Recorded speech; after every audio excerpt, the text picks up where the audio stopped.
good, hella good hair. Welcome back, everybody. Hope you had a good holiday season. This is take 2. See clip now. She pooped.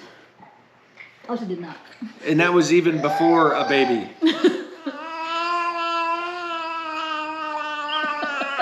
I like to take one clip more. So as to save your eardrums from the shrieking banshee.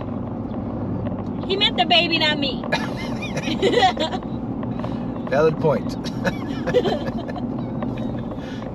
So New Year's was pretty quiet and peaceful for us. You know, we're old, so there's no big partying going on there. And Olivia did not partake in New Year's since she would have no idea what's going on and just be cranky for the whole thing anyways. So she slept. Mama took a nap. Woke up before the ball dropped. We called it a new year. Went to bed. Woke up. Did it all over again. So that was our New Year's. Hopefully you guys had just as peaceful of one, or enjoyed your New Year's any way that you felt necessary. So this is Olivia's 8-month update. Still going strong. She now has her second tooth in, so she now has 2 pieces of rice in her mouth instead of just one. So definitely growing up there. Some of the other milestones that she's done, she's definitely crawling much better now. This morning she crawled from one side of the room to the other on her hands and knees the whole time. But even when she's not doing that, she's definitely got more speed and dexterity going on when she's moving around. She's also started a unenthusiastic giggle. Yeah. Kind of like, oh great, the dad jokes are starting already. Oh, you're the funniest ever. So very condescending. Yeah. So we know what her teenage years are going to be like, and she hasn't even made it to 1 year yet. So some of the other new things she's got going on, she tried meat for the first time. I just got the Gerber canned meat, or as the wife would say, Friskies. Yeah. Pate. So she's convinced that it's cat food. It very well may be. I don't know, but she enjoyed it. So she ate the whole jar. I guess that's all that matters. But yeah, I have not tried preparing meat yet for baby food, but she enjoys all the rest of it. It was Gerber beef and gravy. Yeah. Pate. Then we made her some strawberries and banana with a little bit of oatmeal this morning. That was a crowd pleaser for her. She enjoyed it. But she has a keen eye for food. She knows when it's food, and everything stops and freezes while she hopes to get a hold of some. So, just like Daddy. So, along with crawling and sitting, she's sitting extremely well now. She can bend all the way over, pick something up and sit back up, or completely to the side and sit back up. She's also started transitioning from her butt to all fours, and then she's starting to get all fours onto butt. Looks like me trying to do a sit-up nowadays. A face of determination and a lot of wiggling, but she gets there. So if you're like me, I've been trying, like when I was a kid, you know, the biter biscuits were thick. They were like cookies that disintegrated. Well, I don't see those anymore. Now they have like teething wafers, and they say that they melt super fast, but they do not melt fast enough for me to think like it's gonna be okay. And I'm always paranoid about her choking on stuff. So even when we break it down into small little pieces, it's still like little jagged shards of glass that we're shoving in her mouth. So yeah, haven't been a big fan at all of those, because a couple times she actually doesn't choke, but she'll gag on them. So the other day when I was walking around Walmart, I found some Gerber biter biscuit straws, and I'll throw a picture up here so you know what I'm talking about. But they do not fall apart. There's a hole in the middle. Like I said, they're like straws, so she can breathe while it's in her mouth, and she'll sit there for about like 20-30 minutes gnawing on that thing, and it just disintegrates as normal. If you were to think of a cookie sitting in milk, it just starts disintegrating. So it has the same effect. Definitely feel much better with those, and she loves them. They're banana flavored, and she'll just chomp away at them. I also got some of those little puffs that are like in the shaker jars. Again, they do not dissolve fast enough for me to feel like she wouldn't accidentally swallow one whole.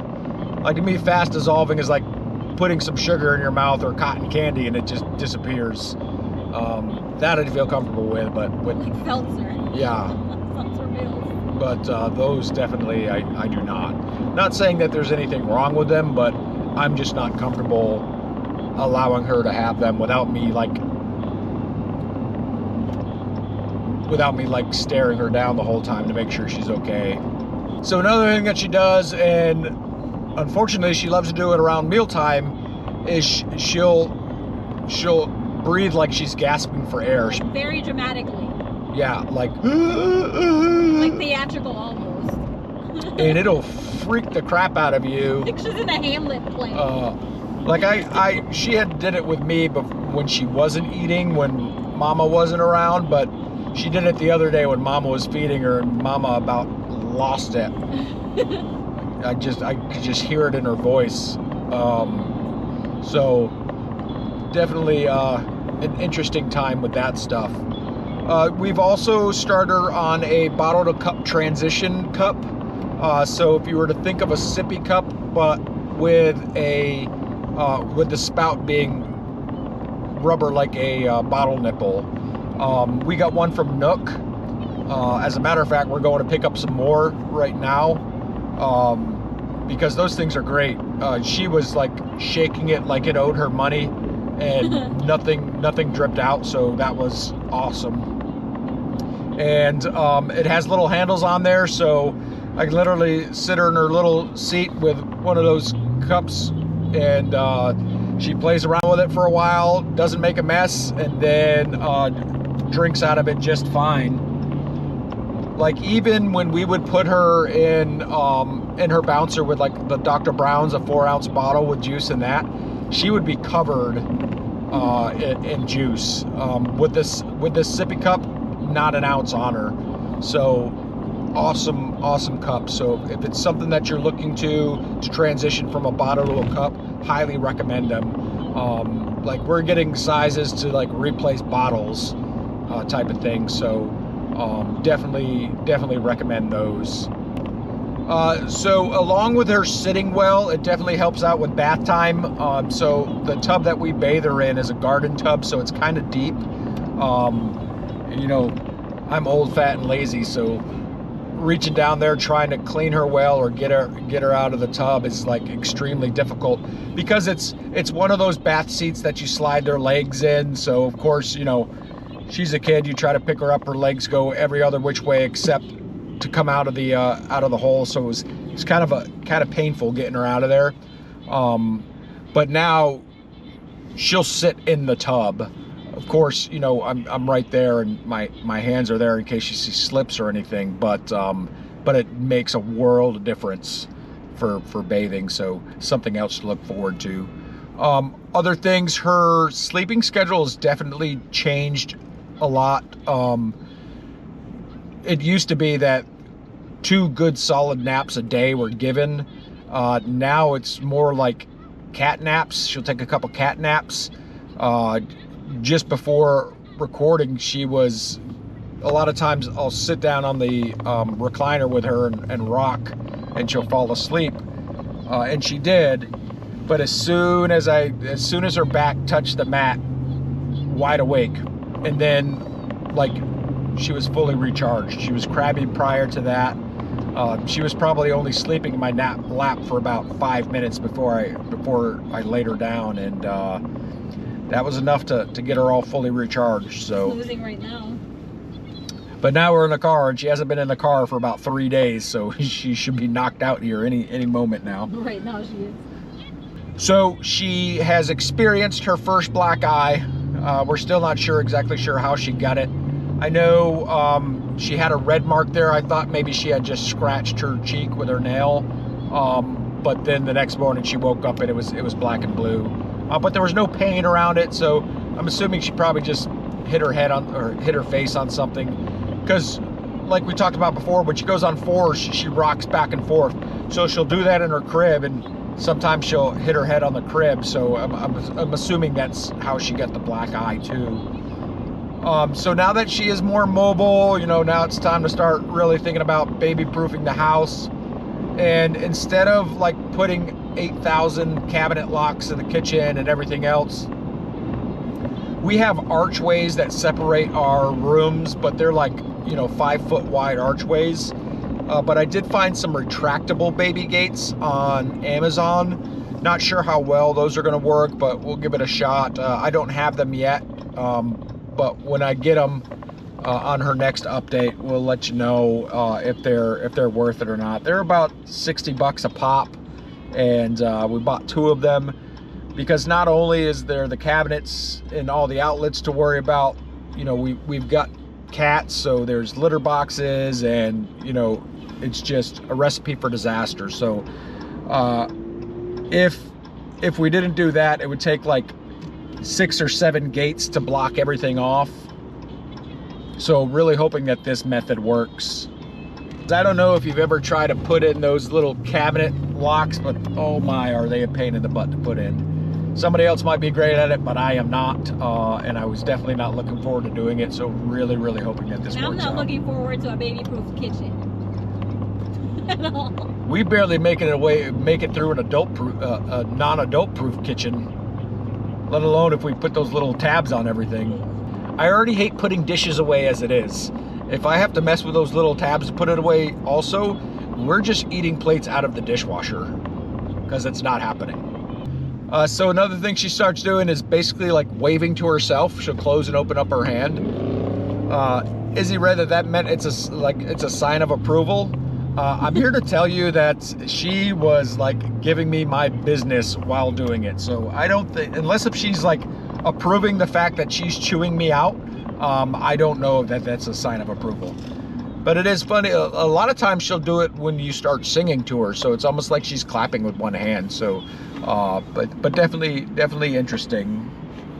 So she's also I don't want to say she's like standing with support, but if you're holding her, not like holding her by the hands and she'll stand, but if she's leaning against something and her arms are there, like say on the back of a couch or something, she'll stand. So we'll see. She might start running before she starts crawling at this rate. She's been itching to pet the cats and dog. Yeah, definitely aware of the animals now. Don't mind the cats too much, but you know, the dog around the snout, you know, because everything goes in her mouth, so really cautious on that. She's also been a lot like, I don't like to use the word dramatic, but she's reacting a lot. Like Dad was just playing with her, pinched her cheek like normal, and she started crying. And then she was in her baby gym, and she accidentally hit her face on one of the little toy giraffes there, and she looks at me and starts crying. Yeah, now mind you, this is a kid that every time that she got shots, it was like nothing happened, so on and so forth.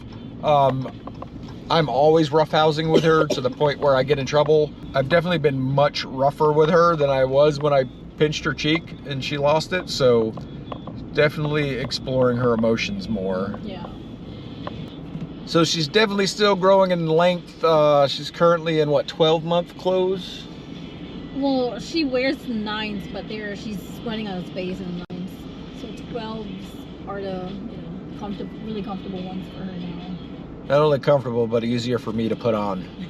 Not myself, but her. She still hates anything with sleeves.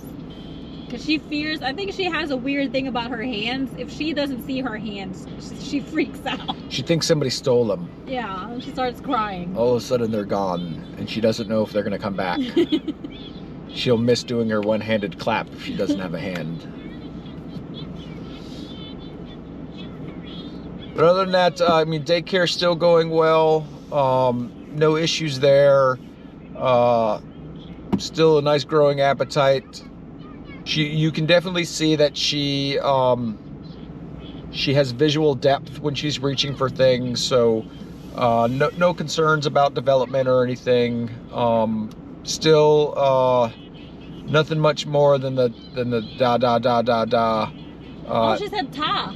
Oh, so this morning, ta. Okay, well there you go. Now it's a ta. So now we have a new sound coming out. But without like the wordage, like between that dramatic breath and the noises that she makes, you can definitely hear a difference in that.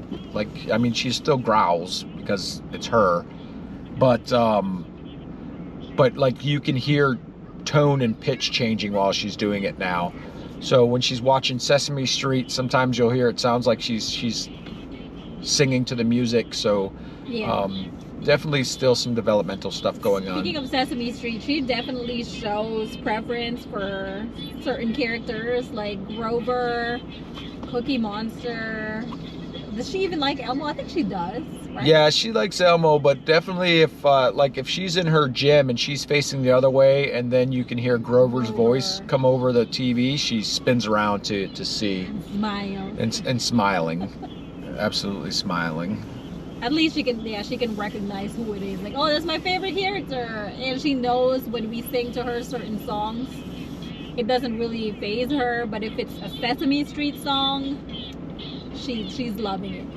Yeah, so all little cognitive cues that things are going well. So definitely, look for those kind of things, because you're always going to wonder whether or not your kid is advanced enough or they're doing all the stuff they're supposed to be doing.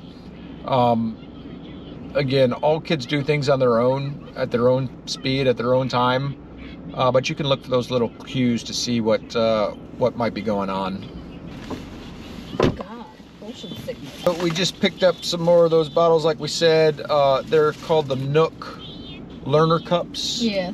Got the 5 ounce and the 8 ounce, 10 ounce. So yeah, definitely highly recommend those.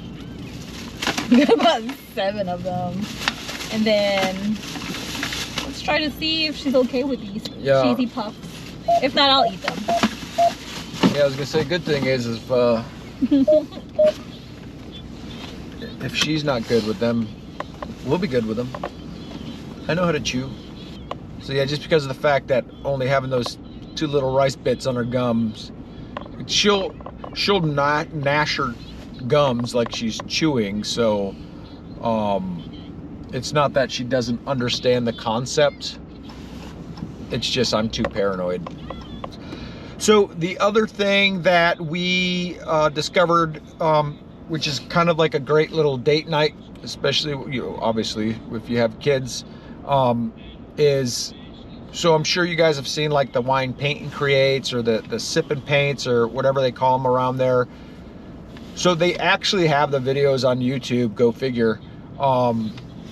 So we pull those up and we, after Olivia goes to bed, we go ahead and do some painting, and it's a fun little date night without having to leave the house, finding a sitter and everything else. So definitely something to look into, just to help keep you guys sane. You can literally just Google sip and create, and there's a bunch out there. And when you do it that way, obviously, initial cost was a little high. I think I spent like $50, but after that, you're really just buying. I'm sorry. After that, you're really just buying like canvas. After you have the brushes and everything else, and it's really, everyone we've done so far only uses 3 brushes. So all you have to do is buy alcohol with every session.